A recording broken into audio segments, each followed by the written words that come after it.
Quel Premier ministre à gauche si le nouveau Front populaire est en capacité de gouverner? Les députés veulent pousser leur avantage pour proposer rapidement un nom pour Matignon. Ce ne sera pas Jean-Luc Mélenchon, clame depuis des jours des figures de la gauche. Le leader des Insoumis, lui, appelle à la stabilité, une manière de ne pas s'imposer sans s'exclure pour autant. Moi, je fais partie de la solution, pas du problème. Depuis le début, je dis, ce n'est pas moi qui créerai un problème. Souffrez que, quand on me pose la question, je ne dise pas, non, je ne m'en sens pas capable. Il y a à peine 2 ans, j'ai dit le contraire.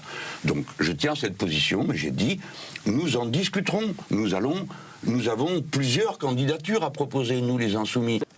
Jean-Luc Mélenchon évoque aussi le nom d'autres figures de la France insoumise, Manuel Bompard, Clémence Guettet ou encore Mathilde Panot.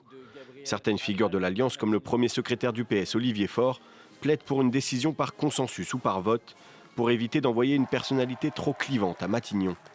Une proposition jugée acceptable par LFI. Du côté des écologistes, on appelle à prendre son temps. Pour ce qui est du gouvernement, il n'y a pas de règles. On est déjà dans un truc complètement inédit. Donc c'est à nous de jouer. Et je vais vous dire, c'est pas à moi d'imposer un tempo, genre de stresser tout le monde en disant si on n'a pas fini en 24 heures, d'ailleurs que se passe-t-il, on ne sait pas. Je pense que le président de la République n'est plus le maître des horloges. Donc voilà, ça va être aussi un jeu, je pense que ça va jouer un peu au mental. Et je vais vous dire, quand on est de gauche ou écologiste, quand ça se joue au mental, en général, on est là. Tous s'accordent à dire que le gouvernement actuel, dirigé par Gabriel Attal, doit démissionner une fois qu'un accord sera trouvé à gauche. Le Premier ministre, lui, laisse entendre qu'il pourrait rester en poste durant les Jeux Olympiques.